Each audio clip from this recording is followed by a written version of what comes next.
Isang nanay at kanyang sanggol ang nasawi sa pamamaril sa San Pablo, Laguna. Nasagip naman sa Zamboanga City ang halos 40 biktima ng human trafficking na umano'y ipupuslit sa backdoor palabas ng bansa. Ang iba't ibang krimen sa bansa sa pagtutok ni Jonathan Andal. Sa loob ng wooden hull cargo vessel na paalis sa Zamboanga City, nadatna ng Anti-Trafficking Task Force ang nasa 38 individual, kabilang ang 4 na menor de edad. Sa pamamagitan ng backdoor o pagdaan sa Tawi-Tawi, dadalhin na raw sana sila sa Sabah pero naharang sila ng mga otoridad. 8 babae raw ang may hawak na pasaporte at may tourist visa papuntang China.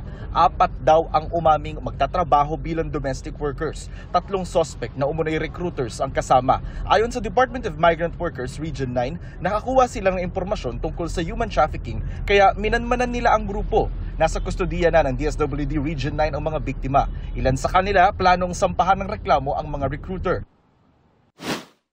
Sa San Pablo City, Laguna, pinagbabaril sa inuupahang bahay ang 30 anyos na babae at ang kanyang 7 buwang sanggol. Parehong nasawi ang mag-ina. Sugatan ng 58 anyos na ina ng biktima habang ligtas ang kanilang kasambahay. Ayon sa pulisya, biglang pinasok ng isang armadong lalaki ang bahay at pinaputokan ng mga biktima na nooy naghahapunan. Posibleng planado raw ang pagpatay dahil may mga nagpabalik-balik na nakamotorsiklo sa lugar. Natagpuan din ang ginamit na direhistradong motorsiklo sa katabing barangay. Ayon sa kapatid ng biktima, wala silang alam na kaaway o personal na kaalitan ng biktima.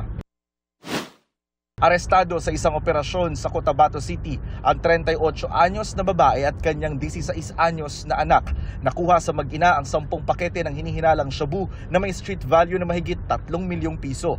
Nakatakdang i-turnover sa CSWDO ang minor de edad habang sasampahan ng reklamo ang ina. Para sa GMA Integrated News, Jonathan Andal, nakatutok 24 oras.